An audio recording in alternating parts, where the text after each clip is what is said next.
Welcome back to Open House on CNA 938. I'm Susan Ng, together with Pei Fen Ning from 99.co. And Ning, we had a great conversation earlier all about Mui Residences, which is a boutique development on Holland Road. Okay, so you're going to be out and about this weekend. You've made all your appointments to visit the show flats of your dream.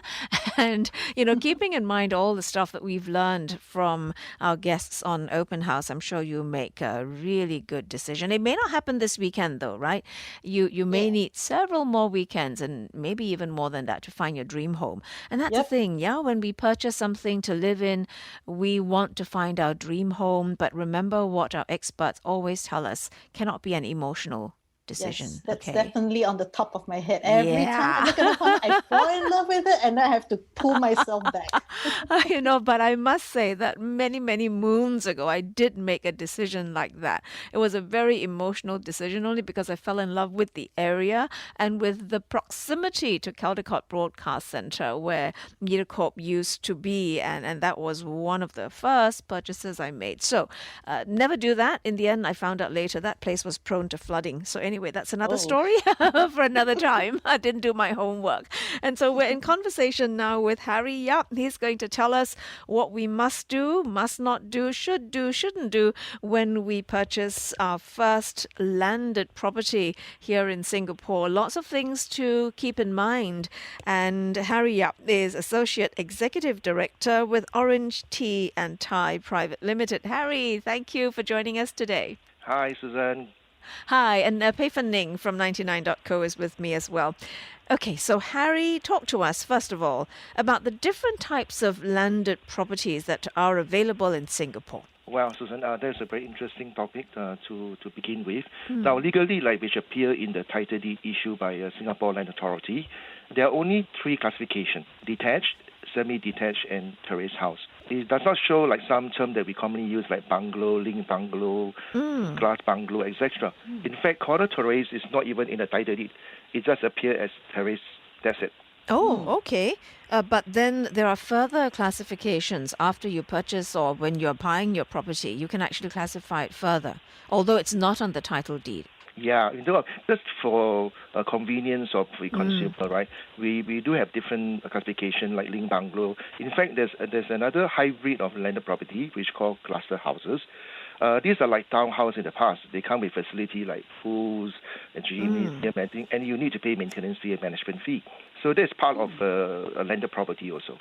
What about good class bungalows then? We hear about them in the news quite frequently these days. So what are they and what makes them unique? Okay. If you just come back to the questions about the one that just bought by Dr. Shi Yu, right? Do you realize that the purchaser is not him but his wife? Yes, that's right. So that shows something that good for landed property in Singapore, right? You have to be a Singapore citizen, which I'm going to discuss that later. Now, talk about good class bungalow, right? There are presently 29 designated good class bungalow estates in Singapore, mainly in Holland and Bukit Timah. Two furthest one are at Windsor Park at Thomson, and Chestnut Estate and Hillview. There are total about 2,400 good class bungalows in Singapore, and they are spread out in 29 designated area that government designated them to be. So out of this 29 area, right, even you own a big piece of landed property, right, you cannot call yourself a good class bungalow. So they are a particular breed of housing. Yes, correct. And they usually have a land area about 15,000 square feet and above. Okay, that's a lot of gardening to do, lawn mowing as well. Yeah, too. Because you have to upkeep that property. Now, interestingly, you just mentioned, Harry, about Singapore citizens being allowed to buy landed property in Singapore. As I understand it, permanent residents are allowed to do that. Explain the reasons. Are there exceptions to the rule? Let me correct that, Susan, sorry. Landed houses are only for Singapore citizens only. Okay. Now, permanent resident, right, they can submit an application to the land dealing unit to purchase, which is very stringent for the last few years. They used to be a bit easier previously, but now it's very stringent. Even if it's approved, right, they are for own use and it cannot be leased out. Okay. All right. So that's an interesting thing to do, and I can guess the reasons why that might be so. Have you seen applications go up or down in recent years? For the last 5 years have been very stringent. It's almost impossible to get for PR. To buy landed property in Singapore? Yes, right. You consider your financial contribution in Singapore, your status, and what, for example, you must be, even a well-known doctor might not able to get, a PR might not even approval. Okay. So there are Yeah. many considerations. Correct. Now, the main reason, right, for such a policy is Singapore is landscape. Yeah. And landed housing is considered not an effective and efficient use of land. Okay? And to limit the number of people eligible to buy, right, do keep the price in check. And more important, to ensure that private land, which precious commodity, right, are in the hand of Singapore citizens only. That makes sense. Well, are there any exceptions to the rule where only Singapore citizens are allowed to buy landed homes then? Oh, there's one place we call Sentosa. That is actually called Sentosa Cove. These landed are commonly known as gated residential community. It's a special class of landed property that foreigner can apply to buy, and they were given PR immediately within 2 weeks. This is for Sentosa Cove. Correct. So Okay. that is the PR is actually a very unique PR that doesn't have no benefit at all except to buy the house. And when they sell the house, right, the PR just expired. So it's a unique class of PR. So it's a different class altogether. Okay, Ning.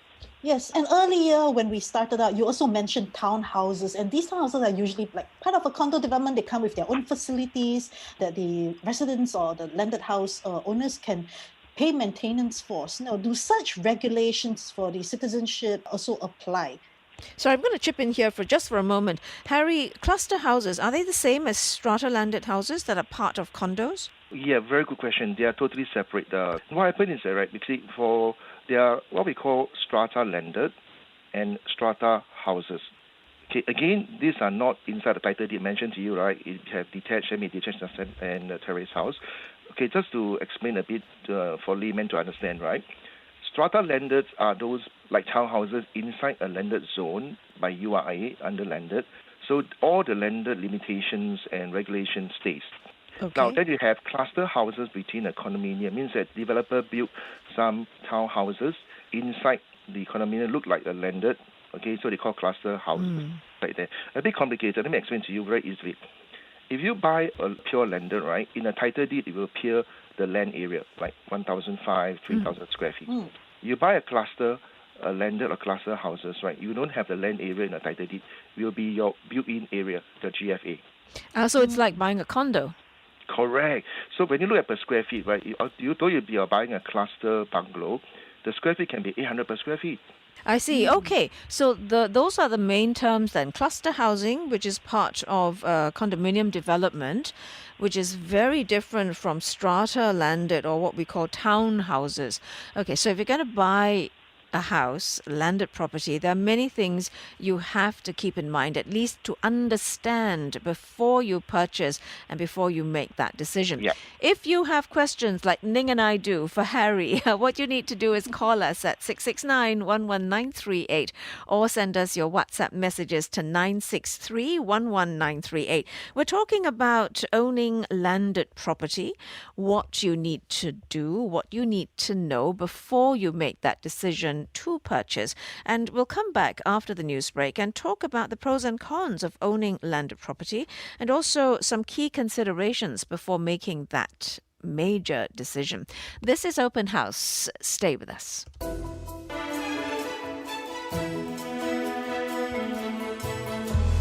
Thank you for staying with us here on Open House on CNA 938. Talk to us by calling 669-11938 or you can send us your questions and comments to 963-11938. We are talking about purchasing and owning a landed property in Singapore, what you need to know. And thus far, we've been talking with Harry Yap, Associate Executive Director with Orange Tea and Thai.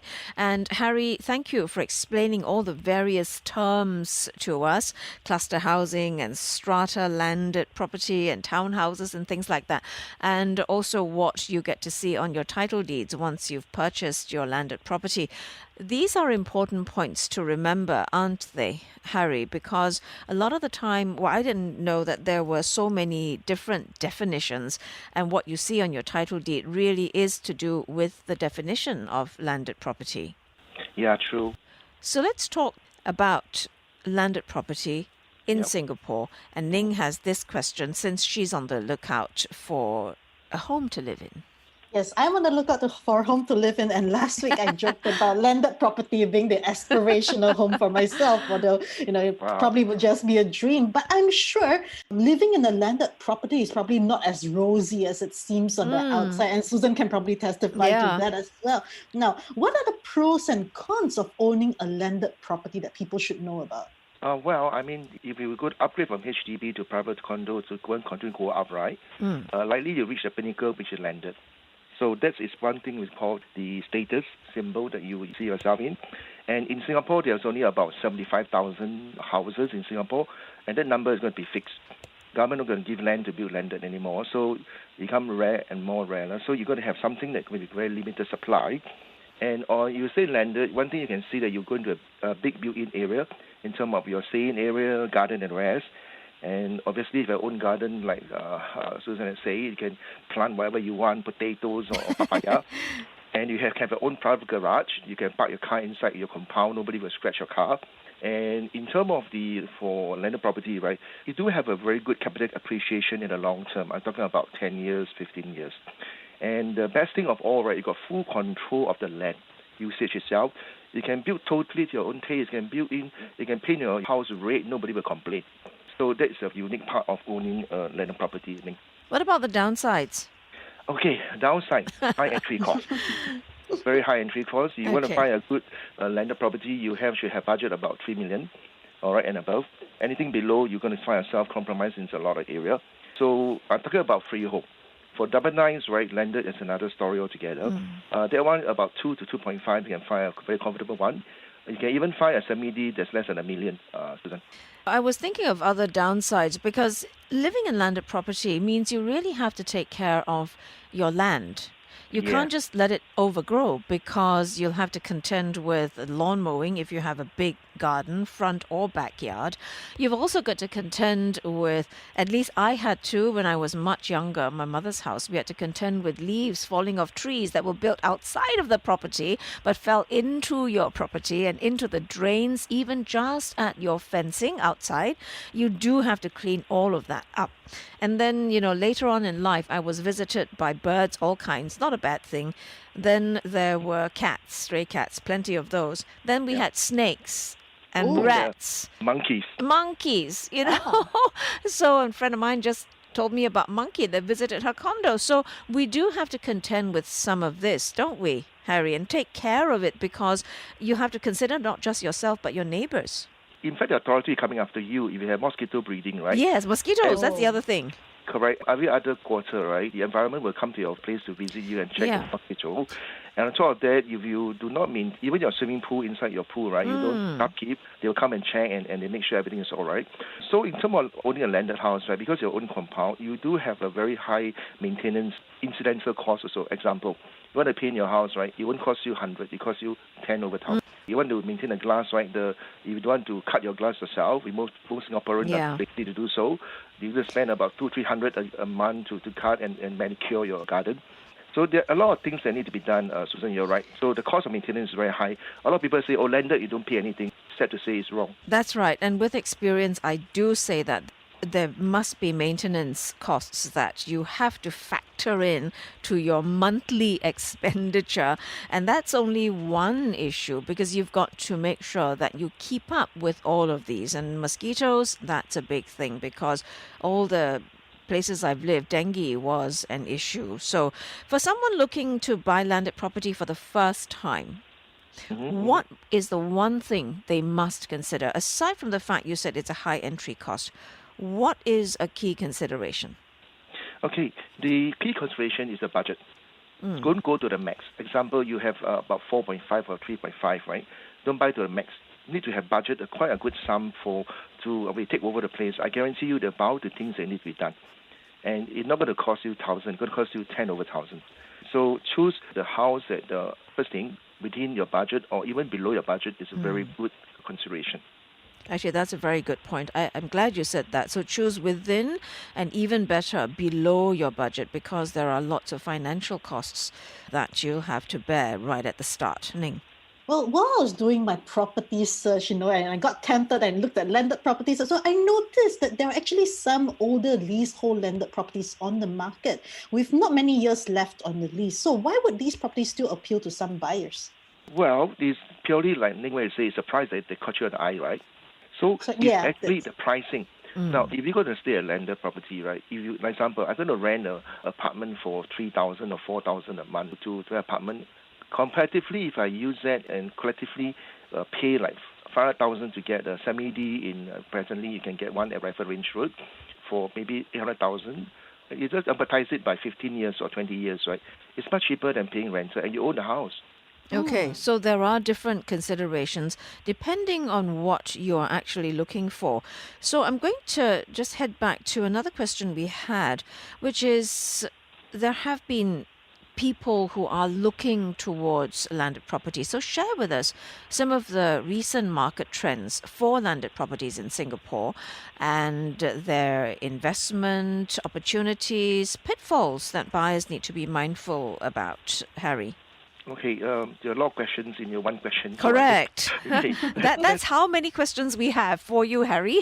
Okay. I've been marketing landed property for more than 20 years, and I've seen very unique and an unusual trend during this COVID situation.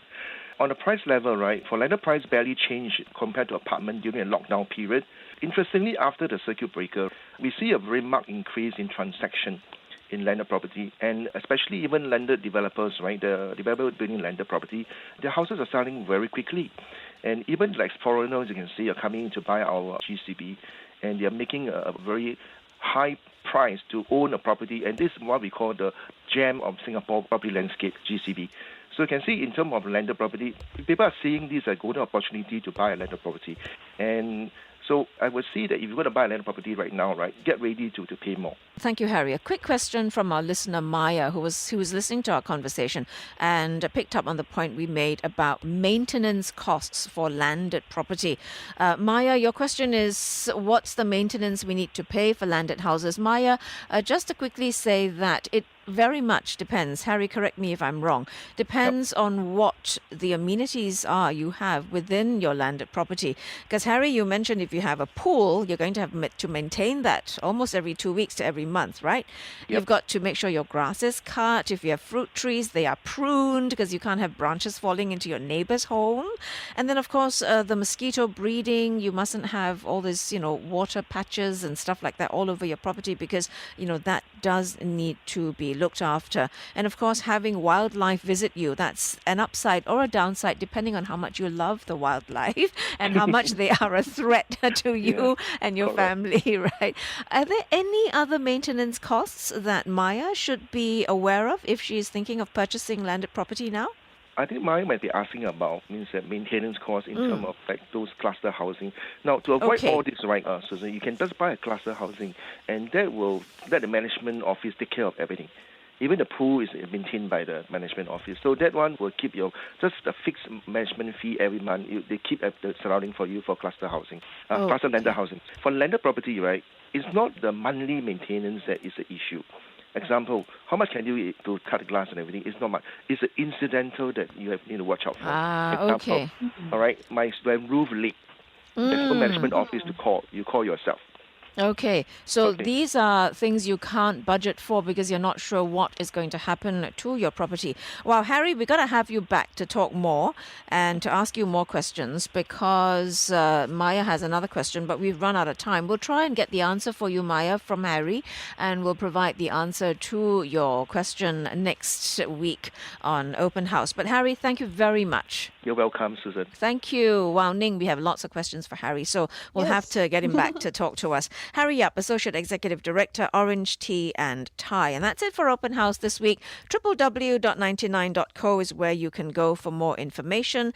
Together with Pei Fen Ning from 99.co, thank you for joining us today and have a really good weekend.